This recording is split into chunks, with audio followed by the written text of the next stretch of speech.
bismi shaitani au sanami au bismi sanami au bismi shaykhi fulani. Huu ni mfano unatolewa kwa mtu ambaye anachinja lakini kwa jina la shetani, au anachinja kwa jina la sanamu, anachinja kwa ajili ya jina la shehe. Qala Allah Ta'ala, Mwenyezi Mungu Ta'ala amesema, wala ta'kulu mimma lam yuzkar ismullahi alayhi, wala msile kutokana na kile ambacho kimechinjwa basi na kutajwa jina la Mungu. Ukitaka kuchinja kwa ajili ya maulidi, unachinja kwa ajili ya hauli ya Sheikh Abdul Qadir, unachinja kwa ajili ya hauli ya bwana yoyote yule, basi wakati unachinja usimtaje Sheikh Abdul Qadir, bismillahi Allahu akbar. Hilo jina la Mungu ndio litajwa wakati wa kuchinja. Sawa. Mungu anasema wala ta'kulu mimma lam yuzkar ismullahi, wala msile kile ambacho halijatajwa jina la Mungu juu ya kichinjwa hicho. Ibn Abbas radhiyallahu ta'ala anhu akasema, yuridu almaytata walmunkhaniqa, anachokusudia hapa kutajwa kile ambacho hakikutajwa jina la Mungu ni mzoga ambao umejifia wenyewe, au munkhaniqa, au ni mnyama mwenye kunyongwa kwa maana hakuchinjwa. Kuna wengine huwa wanatoboa damu, akishatoboa damu itatoka, watanyonya damu mpaka yule mnyama anaanguka chini anakufa kwa sababu hakunywa na damu. Kisha tena ndio watamla, lakini hali ya kuwa hakuchinjwa. Ila kauli Ta'ala, wama dhubiha ala nusubi, na kile ambacho kimechinjwa kwa ajili ya mizimu pia nacho kisuliwe. Waqala al-Kalbiyu amesema, ma lam yuzkar ismullahi alayhi, ni kile ambacho hakijatajwa jina la Mungu juu ya chinjo hilo, au yuzbahu li ghayri llahi ta'ala, au huchinjwa lakini si kwa ajili yake Mungu. Ndio kama ile mchinja kwa ajili ya mzimu, lakini kuna watu wanachinja kwa ajili ya majumbani mwao.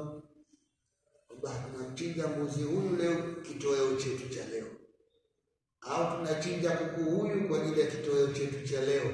Huyu atakuwa amechinjwa kwa ajili ya Mungu au amechinjwa kwa ajili ya kitoweo chetu cha leo? Nasema huyu amechinjwa kwa ajili ya Mungu, sababu Mungu ndiye aliyeturuhusu tule mnyama huyu, na tutamla kwa kumchinja bismillah, kwa jina la. Lakini kuna wale ambao wao huchinja kwa ajili ya jini, kasema nataka kuku, nataka mbuzi, nataka hivi, nataka hivi. Sasa wewe utachinja kwa ajili ya jini kasema, hicho kiliwa si sahihi, bali usahihi uchinje kwa ajili ya Mungu. Waqala Ata, yunha an dhabahi kanat tadhbahuha Quraish, ukatazwa vichinjwa vilikuwa vikichinjwa na Makuraishi. Wal Arab, na walikuwa wakichinja Waarabu, ala al-awthani, kwa ajili ya mizimu yao. Hiyo awthani ni miungu, kwa ajili ya miungu yao. Alikuweko Mungu anaitwa Lata, kuna Mungu akaitwa Uzza, mwingine akaitwa Manata, mwingine akaitwa Suwa, mwingine akaitwa Yaghutha, mwingine mwingine akaitwa Yauqa, mwingine akaitwa Nasra. Yote hiyo ni miungu, na kila mungu anachinjiwa kichinjo chake. Sasa vichinjwa kama vile, baada ya kuchinjwa nyama mkagaiwa, haitafaa kuliwa kwa sababu malengo yake. Wa qawlihi, na kauli yake Mwenyezi Mungu Subhanahu anasema, innahu la fisqun, hakika nyama hiyo ni uchafu.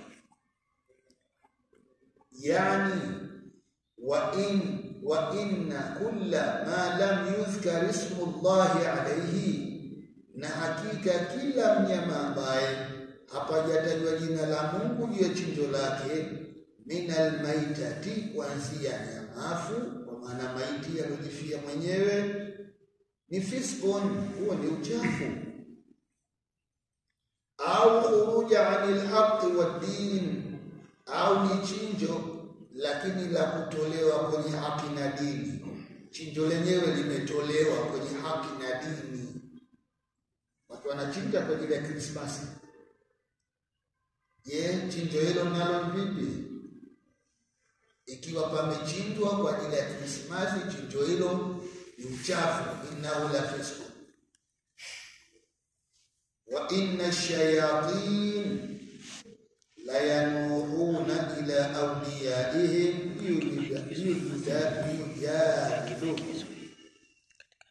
Hakika mashaitani la yanuhuna, mashaitani wanatia wasiwasi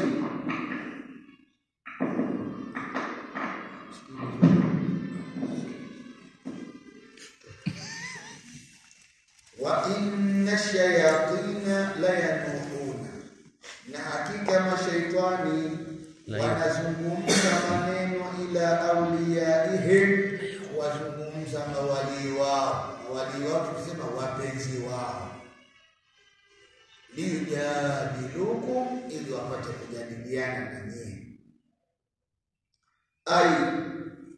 Tafsiri ya maneno haya, yuwaswisu shaitanu liwalihi, shaitani hutia wasiwasi kwa mpenzi wake. Unasikia jini limepanda, sasa mimi nimetumwa nije nimuue huyu, msiponipa ng'ombe hapa siondoki, nitaua mtu. Tayari ni mnahangaika kutafuta ng'ombe kwa ajili yake huyu mshenzi. Ule ni wasiwasi anaotia shaitani kwenye mioyo ya watu. Fayalqa fi qalbihi jidal batil, ataweka kwenye moyo wa yule wali wake, ataweka nini? Mjadala wenyewe, lakini bil batil, wa njia batili. Wa huwa anna al-mushrikina jadalu al-mu'minina fil batil, na mfano huu ni kuwa washirikina walijadiliana na waumini fil maitati, na nyamafu. Ikiwa nyie mnakataa kula nyamafu eti kwa sababu kajifia, mbona na nyie mkimchinja pia anakufa? Kwa sote tumekula tu aliyekufa, inakuwaje huyu awe halali au haramu, na kumbe wote wamekufa? Kinachozungumziwa hapa ni uchinjaji. Kuna mwingine amekufa bila kuchinjwa, lakini huyu amekufa kwa kuchinjwa, na chinjo lenyewe la kisheria, sio kuchinja tu ili mradi. Qala Ibn Abbas, Ibn Abbas amesema, uhiya shaitanu ila awliyaihi, shaitani hupeleka taarifa kwa wapenzi wake. Shaitan ila awliyaihi, shaitani hupeleka taarifa kwa wapenzi wake. Minal-insi, wapenzi wake wa kibinadamu. Kaifa ta'buduna shay'an la ta'kulun, ma yuqtalu wa antum ta'kuluna ma qataltum. Kaifa ta'buduna shay'an, ni vipi nyie mnaabudu kitu ambacho la ta'kuluna ma yuqtalu, kwamba nyie hamli kitu ambacho ma yuqtalu, hakijauawa. Wa antum ta'kuluna ma qataltum, lakini nyie mnakula vile vilivyoviua. Vipi kufanya hivi? Mnasema eti ni ibada. Ibada gani hiyo? Hoja ni hiyo. Fa anzala Allahu hadhihi al-aya, Mwenyezi Mungu akashusha maneno, wa in ata'tumuhum, na pindi kama mtawasikiliza hao. In ata'tumuhu, pindi kama mtawatii hao, ina maana kuwasikiliza huo mjadala wao na mkaukubali mjadala huo, kwamba wanachokisema hawa, kumbe sisi tunakatazwa kula kilichouawa, mbona na nyinyi mnakula kilichouawa?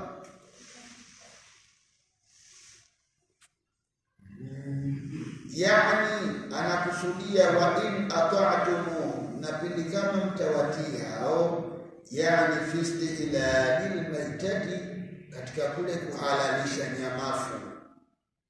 Innakum la mushrikun, hakika nyie mtakuwa ni washirikina. Sababu washirikina ndio hawana dini.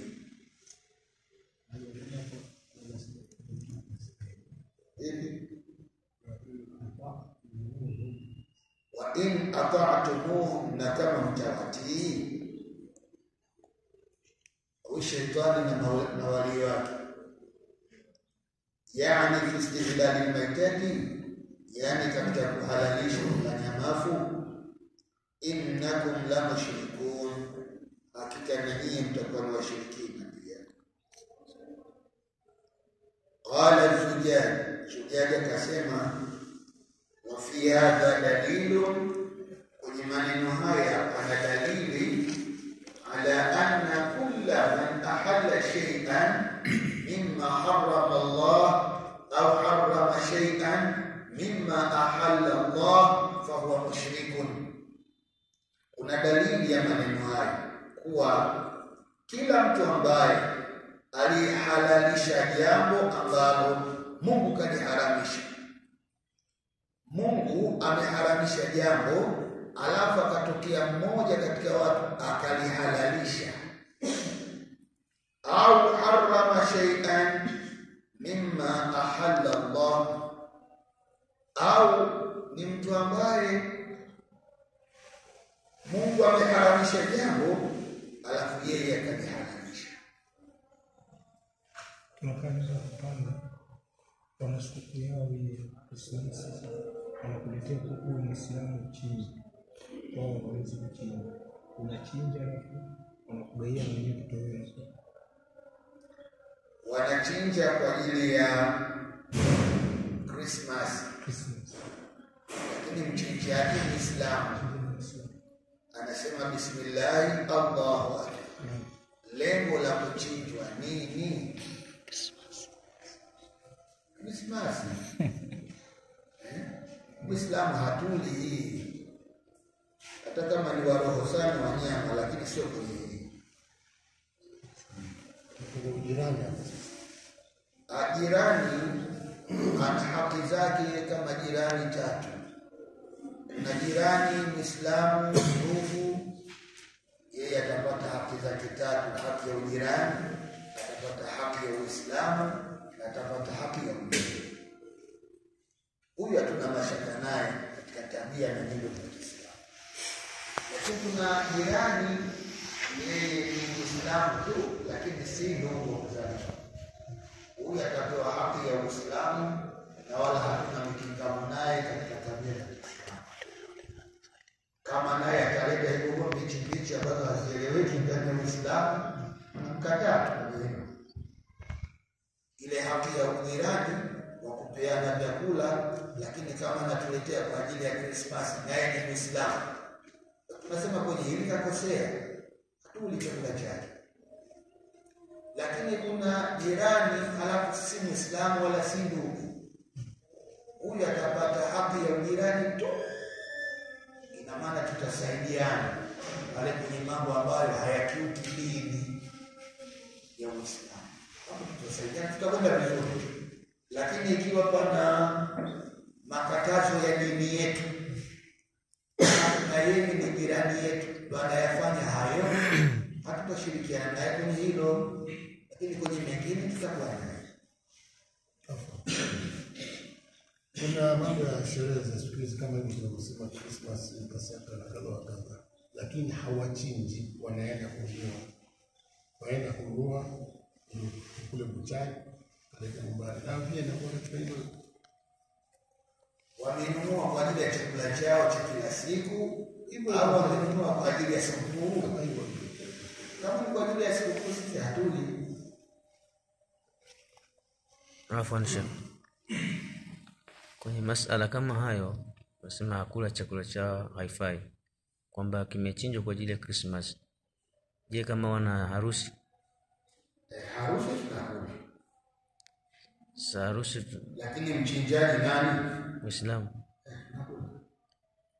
Sasa tuna kwenye harusi, kwa nini turuhusiwe, na kwenye Christmas kwa nini tukatazwe? Na harusi ya kuoa kwenye dini zao ni ruhusa waoane kwa mujibu wa taratibu zao, na ndoa yao sana. Na ndio maana hata wakislimu, wale waliooana huko wakislimu, wote wawili mke na mume wanabaki na ndoa yao ile, haifungwi ndoa mpya, kwa maana kwamba ndoa ile inakubalika kisheria. Na tuko tunamalizia hapa, au harama shay'an mimma ahalla Allah, au mtu ameharamisha jambo ambalo Mungu kalihalalisha. Hapo ndio maana pa kuogopa sana hapa, usihalalishe kitu ambacho Mungu kakihalalisha, usiguse kabisa. Au unaharamisha kitu ambacho Mungu hajakiharamisha, pia nayo ni shida. Uwe mwangalifu kwenye kuhalalisha na kuharamisha. Tatizo lake linakuwaje? Fahuwa mushrikun, huyu pia naye anasabika kwa mushriki. Fa in qila, na pindi pakiulizwa, kaifa abahtum dhabihata almuslim, ni vipi nyie mmehalalisha kichinjwa cha Waislamu mkakihalalisha? idha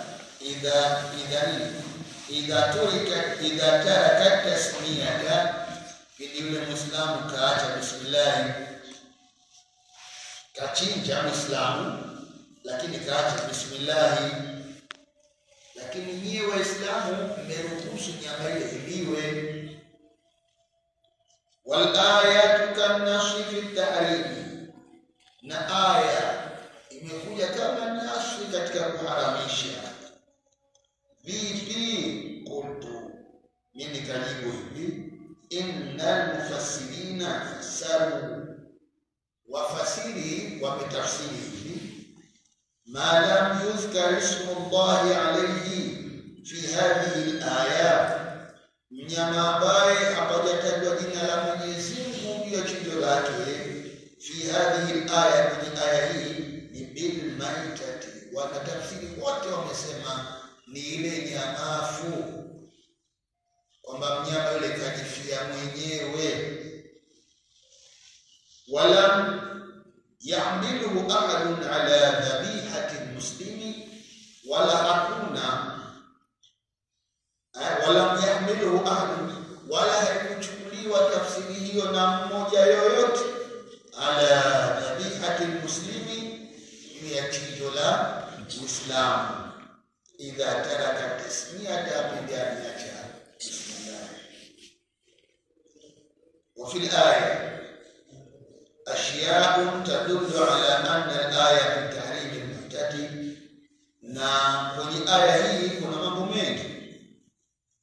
ashya'un tadullu, kuna mambo mengi yanayojulisha anna al-ayata fi tahrim al-maita, wa aya hii iliyokuja kuharamisha ni maiti, sio ile nini mnyama aliyechinjwa lakini muislamu amesahau bismillah.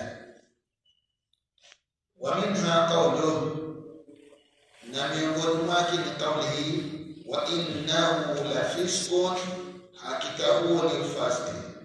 Wala yafsiq akilu dhabi'ati almuslimi at-tariku litasmiyah, na wala haiwi ni uchafu akilu dhabi'ati almuslimi, kula chinjo la muislamu, at-tariku litasmiyah, mwenye kuacha bismillah. Wa minha, na miongoni mwa dalili nyingine, kaulu wa inna ash-shayatin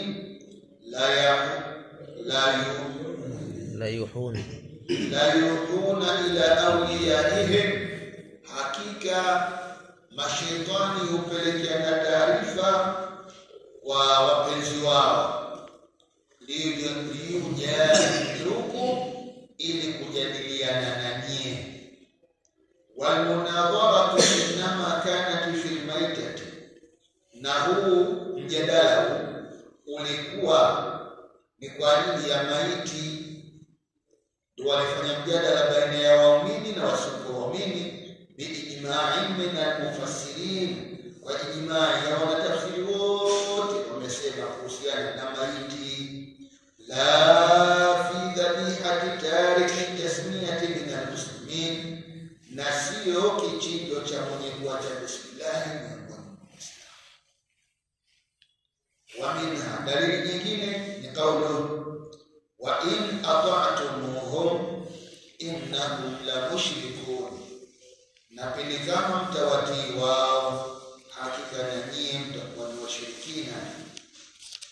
Washirku fi istihlal al-maytat, kumbe ushirikina ambao unapatikana katika kuhalalisha maiti, la fi istihlal al-dhabiha, sio katika kuhalalisha kichinjwa, allati lam yuzkar ismullahi alaiha, kichinjwa ambacho jina la Mwenyezi Mungu halijatajwa. Hili suala la kuchinja,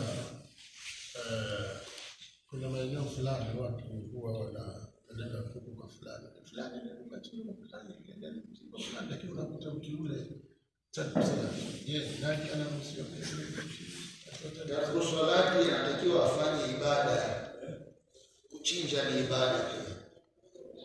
Ibada hii anatakiwa aifanye. Asipofanya ibada hii na maana ndiye atakula kiburi.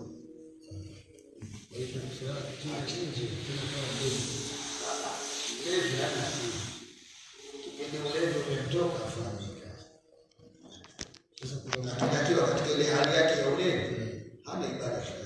na uchinjaji kwa naume peke yake tu. Uchinjaji hata mwanamke akiwa jasiri anaweza kuchinja na rusika kuchinja.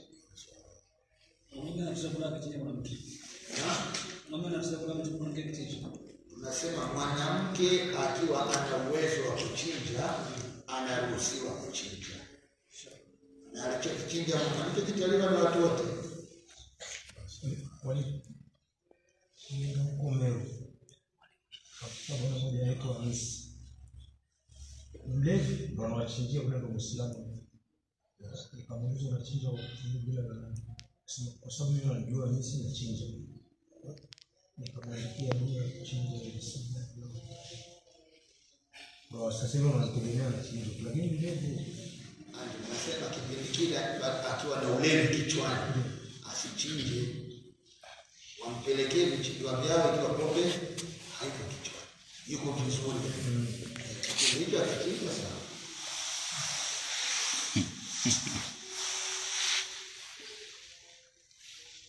Wakati akhbara Abu Mansur biisnadihi, ametoa habari Abu Mansur kwa isnadi yake habari hiyo, an Abi Hurairah radhiyallahu anhu, kutoka kwa Abi Hurairah qala sa'ala rajulun Rasulullah sallallahu alaihi wasallam, mtu mmoja alimuuliza bwana Mtume sallallahu alaihi wasallam, qala akasema, araaita rajul minna, araaita rajula minna, unaonaje ya Rasulullah mtu mmoja katika sisi, yadba wa yansa an yusammi Allah ta'ala, kuwa anachinja lakini kasahau jina la Mwenyezi Mungu Ta'ala. Huyo nani yake kasahau, sio kwamba ameacha kwa hamjui Mungu, ila kasahau ile kusema bismillah. Faqala an-nabiy sallallahu alayhi wasallam, akasema ismullahi ala fami kulli muslim, Allah, kwamba jina la Mwenyezi Mungu liko kwenye kinywa cha kila Muislamu. Kwa maana hiyo, ikiwa kasahau lakini kinywa chake huwa kinamtamka Mwenyezi Mungu, afwan Sheikh, inawezekana anakasahau, lakini sisi tuambie tuko pembeni hapo, wakati anachinja yeye kasahau kusema bismillah, lakini sisi tuliko pembeni tukasema bismillahirrahmanirrahim Allahu akbar, inafaa ichinje kwa ajili ya bismillah Allahu akbar. Huyu anasema, huyu anataka, sawa. Wa akhbarana Abu Mansur aidan bi isnadihi an Ibn Abbas radiyallahu anhu, pia ametupa habari Abu Mansur yule yule aliyetupa masala yale bwana kauliza kwa Mtume sallallahu alaihi wasallam, inakuwa huwaje mtu ambaye anachinja lakini anasahau jina la Mwenyezi Mungu, vipi? Tumekajibu, na hapa anatupa habari nyingine, lakini sanadi ya habari hii inatokea kwa Ibn Abbas radhiyallahu anhu, anna an-nabiy sallallahu alayhi wasallam qala, Mtume amesema, yakfi ismu, linamtosha jina lake yule mchinjaji, jina lake tu linamtosha, jina lake linamtosha yule. Wa in nasiya, ni hapo, wa in nasiya yusammi hina yadhbah, wa in nasiya an yusammiya, kuna anta amna huko, wa in nasiya an yusammiya, hata kama amesahau kusema bismillah hina yadhbahu, wakati ule anachinja, lakini jina lake yeye linamruhusu kuchinja. Na Muislamu, hilo jina Muislamu linamtosha yeye kuchinja, hata kama ile bismillah ikasahau, sio kwamba kaiacha tu hataki, akasahau. Falyusammi wa yadhkuru Allah, basi na aje ataje jina la Mungu, aseme na bismillah, thumma liyakul, kisha ale. Ina maana kasahau, ukishakata tayari anakumbuka kusahau bismillah, basi aseme bismillah fi awwalihi wa akhirih. Unikuta anachinja pia, achinja ile kasema bismillah, kabusha kaanza kuchinja wale wengine, kabla toa mbona useme bismillah, kwa sababu yule ndo kwa niaba ya hao hotelini wengi. Tunasema hivi, ibada si jambo la kubahatisha, ibada ni jambo la ibada, na ibada ifanywe kama utaratibu ulivyo.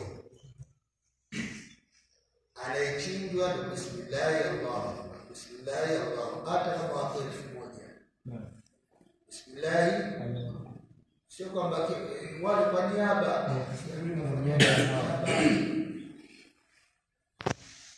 hakuna vitu vya niaba. Niaba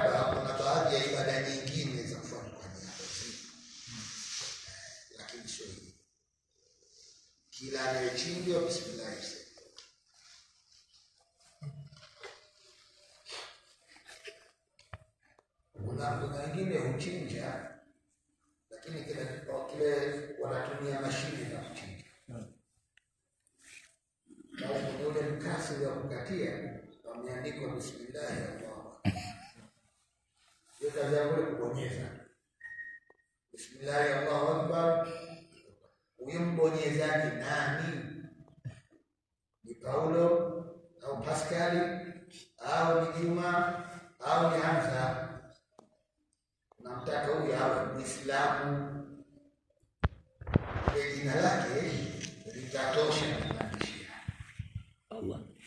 Lakini ikiwa watu wanajichinjia tu bila sasa utajikuta mtaani tunakula nyama kila siku. Makuku haya yanauzwa vichwa na utumbo na utumbo. Kila siku. Hebu jiulize kama ikiwa kwenye mtaa wetu tu kuna watu wanauza vichwa vya kuku na utumbo karibu 3, 4, 5. Na mtaa wa pili kwa hivyo. Mtaa wa 3 kuna hivyo hivyo. Hebu tujiulize kwa hao walikuwa wangapi? Na wanachinjiwa wapi? Mchinjaji nani na uchinjaji ukoje? Hapo hata shingo zinakuwa ni ndefu kama vile kachinjwa sijui chini. Shingo ile inakatiwa hapa.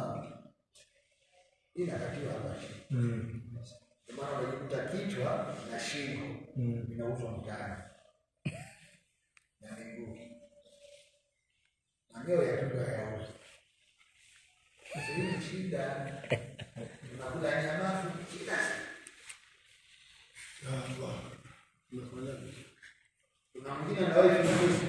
Mimi ndio frikisi za 3. Anawekewa frikisi za 3. Lakini uchinjaji wa kuku hawa ukiufuatilia huko unakochinja, wallahi utashuhudia wala hutakula tena siku nyingine. Ni shida. Huyu ambaye anajua. Anajua. Ule hakuchinji bwana. Mtu anatosha kwenye maji ya moto, yule kuku anatosha kwenye maji ya moto akiwa hai. Akishatosha kwenye maji ya moto ndio anachukua anakatwa kichwa hivi. Sasa unasema amechinjwa au bismillah. Kauao. Wala kauao. Hata kama unasema bismillah, umekata watu kisha kufa. Ndio hapo kuna mtaani. Na hoja kubwa ni kwamba anachinjwa vile kama mziki, maana akitupa ile maji moto ile nyama inaingia. Kwa hiyo kuna ongezeko la ulalo wa uzito kwenye nyama. Kwa hiyo sasa msomo kwa maji moto ya kutoa akapata kitu baada anapata ongezeko la uzito. Na hiyo ndio hoja yake. Sasa ndio unakuta sasa atende kukata kwa namna anavyoisaba. Sasa hawezi kupima kwamba hapa ilikuwa ni juu au ni chini yeye.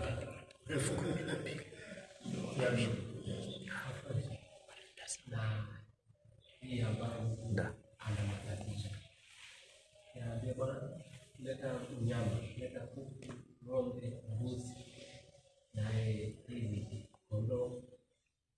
Unachinja kwa ajili ya shetani au ana matatizo ya mwili wake, labda ana shida na maradhi, lakini maradhi yake hayaondoki mpaka sadaka ya kuchinja. Hiyo chinji sadaka. Kuna sadaka ya kuchinja hivyo. Kwa shida yake huyu haitaondoka mpaka achinjwe. Kafara.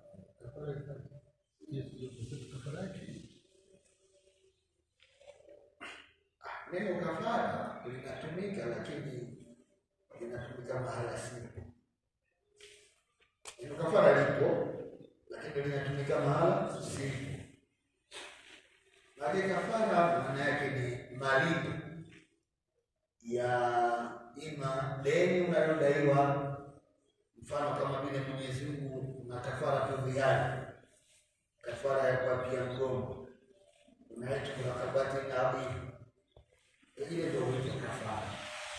Lakini hili Kiswahili kwa kawaida wakati fulani wameenda kufanya makafara, maana wamechinja mbuzi. Ile huwa haitwi kafara. Afwan Sheikh. Afwan. Mimi nitokee nje mada kidogo kwenye uchinjaji huu.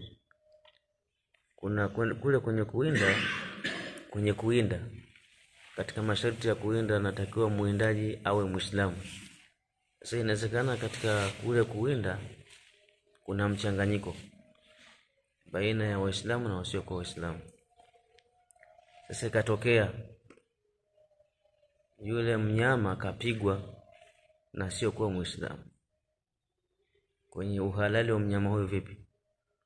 Tushasema wewe mwenyewe umesema kuwa mwindaji au Muislamu, lakini sasa aliyepiga sio Muislamu, ndio mwindaji, lakini sio Muislamu. Kwa sharti yako nifanye, sharti imepungua. Kiongozi wa kikosi kile ni Muislamu. Kiongozi mwindaji nani? Wote. Maana nchi hii na kiongozi, nchi yote ina kiongozi. Na kiongozi wetu Muislamu alhamdulillah. Yeye kuchinja hata kafiri akichinja sawa sababu kiongozi ni Muislamu. Kuna hilo labda tuseme labda huko kijijini, lakini kwa mtindo huu wa uwindaji kuna wazungu wanakuja kuwinda ili waweze kuchukua kichwa cha mnyama fulani au ngozi kadha wa kadha, inategemeana na jinsi anavyotaka.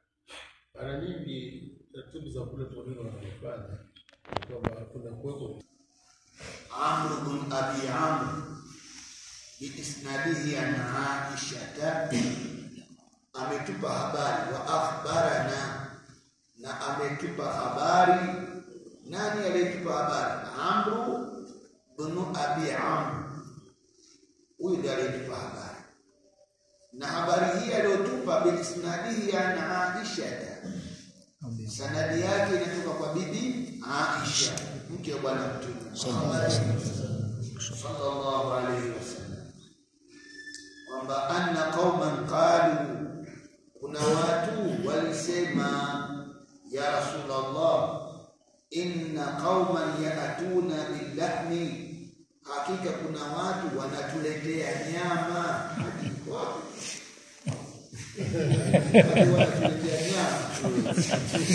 Darasa hili kwa inamfasa. Inna qauman ya'tuna billahmi, kuna watu wanatuletea nyama.